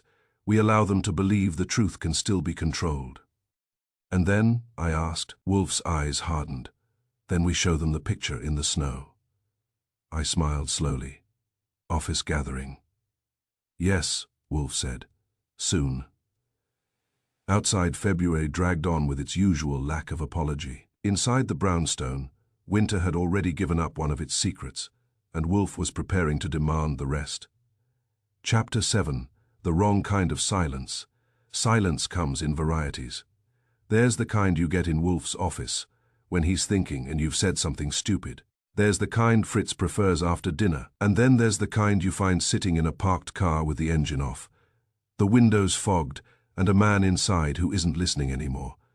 That last kind is the wrong kind. I went back to the docks because Wolfe told me to confirm, not because I wanted the scenery. Dock 14 was quiet, in the late afternoon the way working places get, when the shift has turned and the honest noise has moved elsewhere. The office sat squat and grey, with paint curling at the edges like tired fingers. Calvin Moore's car was parked along the curb where it didn't belong, not crooked enough for carelessness, not neat enough for pride. That should have been my warning. I crossed the street slowly. The driver's window was down an inch. The smell hit me before I saw him. Moore was slumped forward over the wheel, chin on his chest, hands limp. The keys were still in the ignition, the radio was off. There was a hose running from the exhaust pipe up through the back window, sealed in place with tape. I stood there for a long second and let the wrong kind of silence settle. It was too neat. Suicides are messy, even the careful ones. This was staged with the same mentality as the broken lock at Pike's house. Just enough effort to satisfy a checklist, not enough to convince someone who knew what to look for. I didn't touch anything. I didn't open the door. I stepped back and found a phone. Kramer arrived faster than I expected, which meant he'd been close, or waiting. He took one look and swore quietly. "Suicide," one of the uniforms said, already writing it down. "Like hell," Kramer snapped. He turned to me. "You find him?" "Yeah," I said, "and I don't buy it either." Kramer grunted. "Why?" "Because Moore was scared," I said. "Not guilty. Scared men don't kill themselves after they've decided to talk." Kramer studied the car again, eyes narrowing. "Talk to who?" "To Wolfe," I said. "To Pike, to someone." Kramer swore again, louder this time. "That makes two." "Two," I said. "Yeah," he growled. "Pike and Moore. Both dead, both tied to that missing shipment." I nodded, and both silenced. "That's the question," I said. "And it's not someone who lost his temper." Kramer looked at me. Really looked this time. "You saying the same guy killed them both?" "I'm saying the same hand arranged the silence," I said. "And it wasn't emotional. It was procedural." Kramer stared at the hose, the tape, the car. This was cleanup. "Exactly," I said, back at the brownstone. Wolfe listened without interrupting, which is always a bad sign for someone somewhere. "Moore is dead," I finished. "Staged suicide." Too clean, wrong kind of silence. Wolfe's eyes closed for a moment, then opened again, colder. "Yes," he said. "That is consistent." "With what?" I asked. With necessity, Wolfe replied. Mr. Moore had become dangerous. He had been framed, he had been threatened, and he had seen the symbol turned against Mr. Pike. So someone decided to erase him, I said. Yes, I leaned forward. Which means Pike didn't kill Moore, and Moore didn't kill Pike. Correct, Wolfe said. Which leaves us with a third participant. The one who filmed Doc 14, I said. The one who planted the globe, the one who wanted leverage, and then wanted no witnesses. Wolfe nodded once. The killer was not angry. No, I agreed. Angry men make noise. The killer was cleaning up, Wolfe said, which requires foresight, access, and discipline. Kells, I said again, because by now the name was wearing a groove in my mouth. Wolfe did not contradict me. Instead, he reached for the telephone. Inspector Kramer, he said, when the connection was made. Mr. Moore's death confirms my conclusion. There was a pause, then Kramer's voice, rough, which is. That Harold Pike was not murdered for profit, Wolfe said. He was murdered for refusal, and Mr. Moore was murdered for persistence. Another pause. And the killer is someone who understands security, Wolfe said. Documentation, timing, and silence. Wolfe hung up and looked at me. Archie, he said, prepare invitations. I blinked. For everyone. For everyone who believed this was business, Wolfe replied, including Mr. Kells. I felt a chill that had nothing to do with February. Office gathering, I said. Yes. Wolfe agreed. The wrong kind of silence has lasted long enough. Chapter 8. Snow that doesn't melt. Snow that doesn't melt is unnatural. It belongs in globes, freezers, and lies. By the time Wolfe summoned Reed Talbot, the brownstone had taken on that expectant hush it gets. Before revelations, Fritz had been instructed to keep the door closed and the coffee hot, which meant Wolfe anticipated resistance and intended to outlast it. Talbot arrived promptly, which told me two things. He wasn't hiding, and he thought punctuality might substitute for innocence. He was in his early 40s, trim without being athletic, dressed in a conservative suit that tried hard not to look like a uniform. His face had the practiced neutrality of a man who had spent years watching other people misbehave while pretending he was invisible. Mr. Wolfe, he said, nodding once. Mr. Goodwin, Mr. Talbot, Wolfe replied, indicating the red leather chair. You are a private security contractor. Yes. You specialize in surveillance, Wolfe continued, documentation and risk assessment. Talbot's eyes flicked briefly to me, then back to Wolfe. That's accurate. And you formally consulted for Pike Maritime Logistics. Talbot hesitated. Yes. Through Warren Kells, Wolfe added. Talbot's mouth tightened. Yes. Wolfe folded his hands. The industrial film concealed in the snow globe base, was it yours? Talbot inhaled slowly, then exhaled. I wondered how long it would take you to find that. I felt my shoulders loosen. There's a special pleasure in watching a man decide lying will cost more than truth. You filmed Doc 14, Wolfe said. At 2:17 in the morning, 2 weeks before the shipment was reported missing. Yes, Talbot said quietly. Why? Wolfe asked. Talbot looked down at his hands, then back up. Because Pike was dirty. That is insufficient, Wolfe said. Be precise. Talbot's jaw tightened. Because I was hired to audit security leaks, I discovered Pike was the leak. He was moving high, value cargo out undercover, then reporting it missing and collecting insurance. And you documented it, Wolfe said. Yes. Why not go to the authorities? Talbot gave a humorless smile. Because Pike owned half the authorities who mattered, and the other half wanted to. Wolfe nodded slightly. So you chose leverage. Yes, Talbot said. I kept the film, I thought. He stopped, then continued. I thought if he knew I had it, he'd pay to make it disappear. Blackmail, I said. Call it compensation, Talbot snapped, then caught himself. Call it survival. Wolfe's voice remained calm, and the snow globe. Talbot looked at it on the desk as if seeing it clearly for the first time. "A message," he said. "One Pike would understand. Winter cargo. Snow that hides tracks. Something cheap enough to dismiss, symbolic enough to frighten him." "You planted it," Wolfe said. "Yes. To confront him," Wolfe said. "Not to kill him." Talbot nodded. "I never meant to kill him. But he didn't pay." Talbot's eyes hardened. "Number," he laughed. "He said I was expendable. He said Kells would handle me." Wolfe's gaze sharpened. "And Mr. Moore?" Talbot swallowed. "Moore wasn't part of the plan." "But he confronted Pike," Wolfe said. "Yes," Talbot admitted. "He came to Pike furious, waving another globe, demanding justice, demanding Pike confess." "Another globe," I said. Talbot nodded. "Moore had gotten one too. I didn't send it." Wolfe's eyes narrowed. "Mr. Kells?" "Yes," Talbot said. "Kells used the symbol long before I did. I thought—" He stopped. "I thought I was reclaiming it. And when Mr. Moore arrived," Wolfe said, "you panicked." Talbot's shoulders slumped. "Pike threatened both of us. He said he'd ruin us. Moore wouldn't back down. He was loud, emotional." "So you killed Pike," I said. Talbot closed his eyes. "Yes." "The scene was staged," Wolfe said. "Forced entry, a smashed globe, misdirection."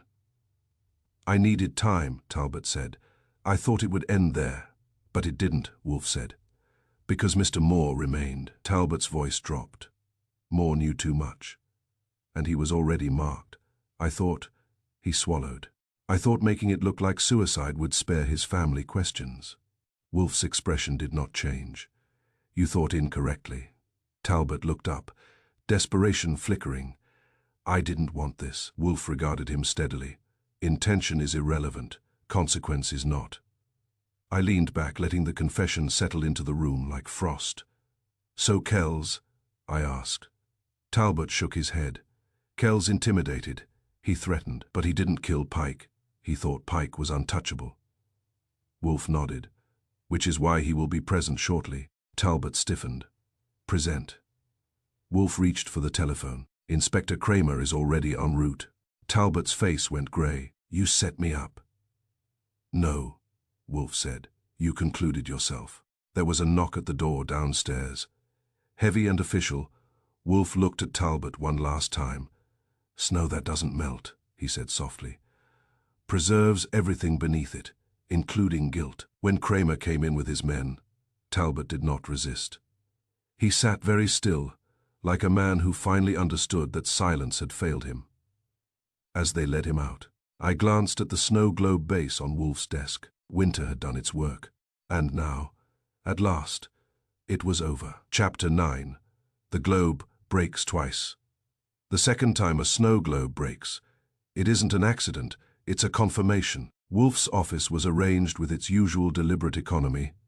Wolfe behind his desk, the red leather chair positioned to face judgment, and the rest of us placed where we could neither interfere nor escape. Inspector Kramer occupied a chair near the wall with the posture of a man who would rather be standing but had learned patience the hard way. Havelock, already checked and cleared, was not invited. Warren Kells sat stiffly opposite Wolfe, his clipboard absent for once, his confidence trimmed down to something leaner and more dangerous. Eli Barnes's statement about the lock, tampered, not truly forced, sat in Kramer's pocket like a thorn. Reed. Talbot sat where Wolfe had indicated, hands folded, eyes tired. He did not look defiant. He looked concluded. Wolfe began without preamble. "Mr. Talbot," he said, "you have already confessed. What remains is accuracy." Talbot did not argue. He nodded. Once, Wolfe turned slightly, addressing the room rather than the man. "Harold Pike orchestrated the theft of insured cargo. He supervised the transfer personally at Dock 14, believing secrecy sufficient protection. He was mistaken." Wolfe lifted the envelope, marked essential, and removed the film, holding it up just long enough for everyone to understand that it existed. "This image was recorded 2 days before the shipment was reported missing," Wolfe continued. Therefore, Mr. Pike was not the victim of theft. He was its author. Kells shifted. Wolfe noticed but did not acknowledge it yet. Mr. Talbot, Wolfe went on, was hired to assess security vulnerabilities. He discovered the crime and preserved evidence. He then made the error of substituting leverage for law. Talbot's mouth tightened, but he said nothing. The snow globe, Wolfe said, and here his voice, sharpened almost imperceptibly, was not sentimental. It was a delivery system. It contained proof. It was planted in Mr. Pike's home deliberately. Kramer leaned forward. You're saying Pike saw it before he died? Yes, Wolfe said, moments before.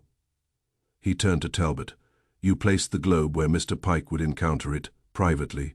You wished to confront him, not kill him. Talbot's voice was flat. Yes. You expected negotiation, Wolfe said.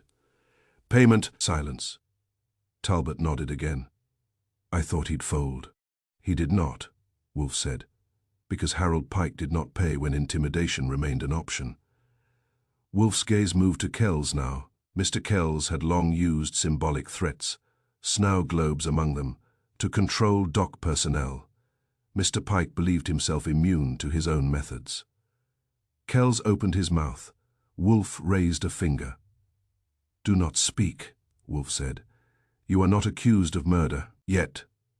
Kramer's eyebrows went up. Wolfe continued. Mr. Pike laughed when he saw the globe. He recognized the symbol and underestimated the sender. He threatened Mr. Talbot instead. Talbot swallowed.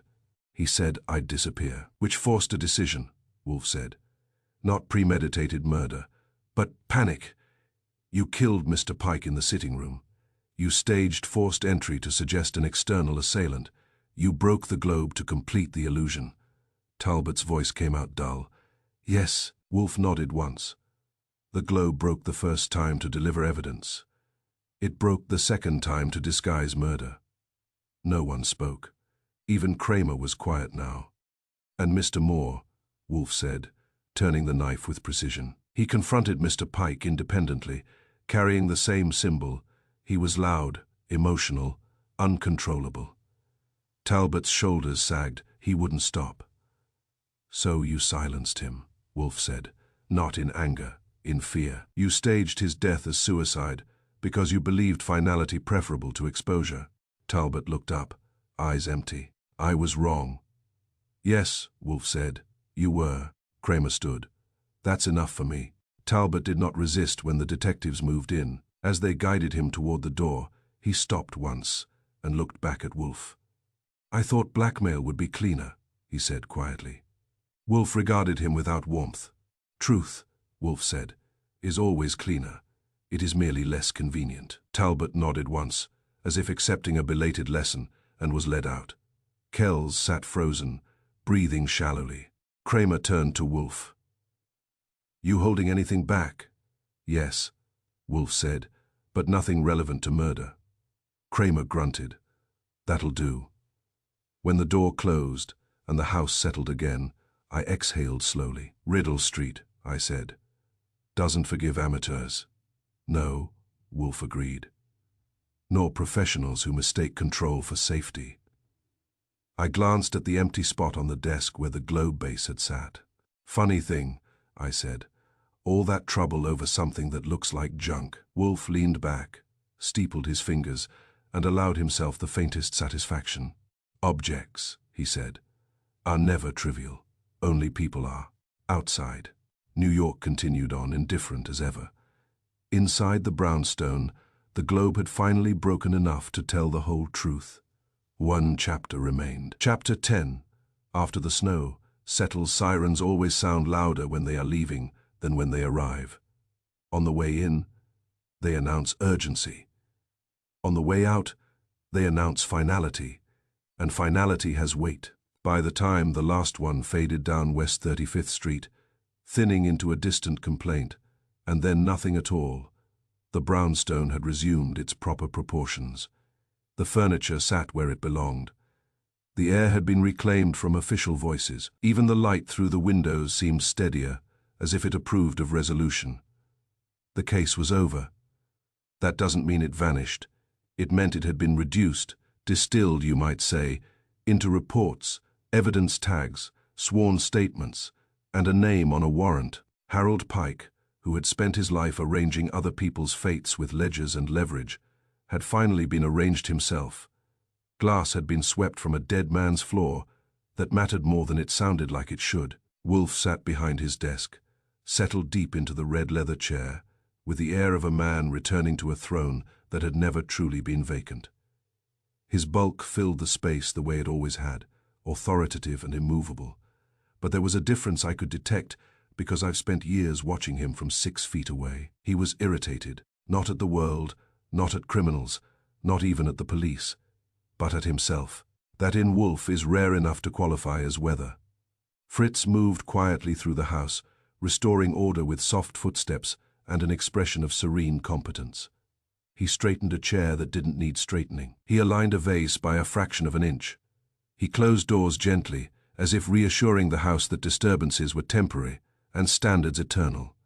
Fritz believes, with reason, that crime is an interruption, but order is a principle. I sat at my desk with my notebook open, not because I needed it anymore, but because habits like houses don't enjoy being rearranged without notice. I let the quiet settle, the right kind of quiet this time. Not the strained silence before confession or the brittle silence after violence, but the steady earned kind that comes when there are no more questions, demanding answers. Wolfe broke it. I nearly dismissed it, he said. He didn't look at me when he spoke. His gaze was on the blotter, where nothing important lay anymore. The words were measured, precise, and grudgingly honest. I looked up. Which part?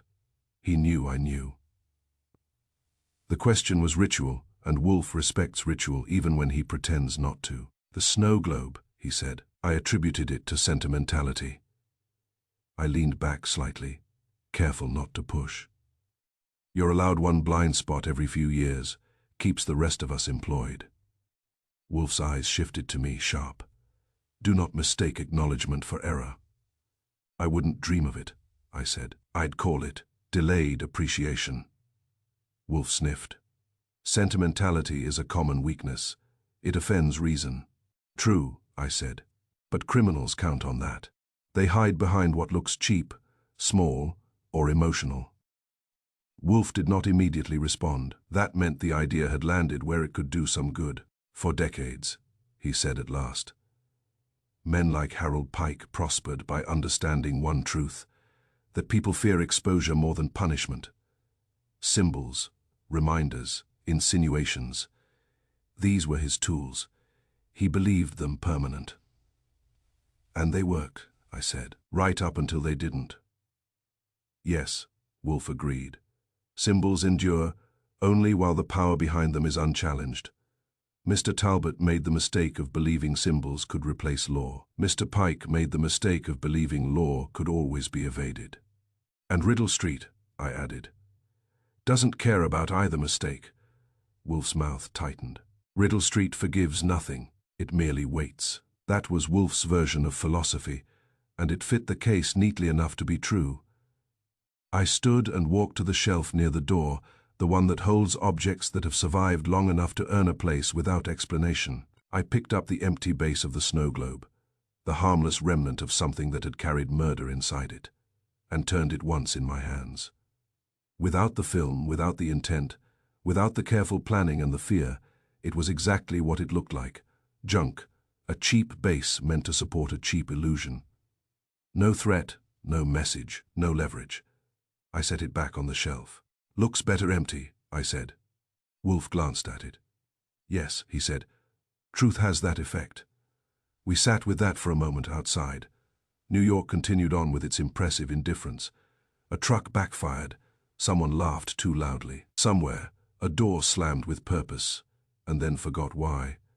I thought about Harold Pike's townhouse, about the way wealth tries to insulate itself from consequence. The glass had been swept there too, I knew. Rugs cleaned, locks repaired, a life erased down to the tolerable minimum. That's the city's real genius.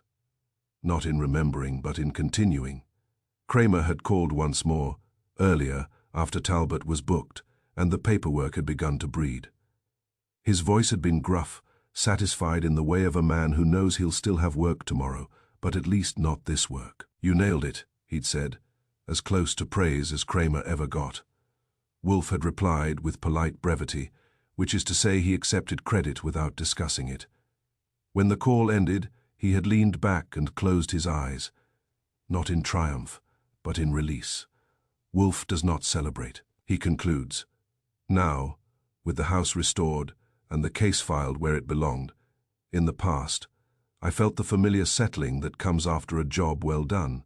Not satisfaction exactly, more like alignment. Things were back where they should be.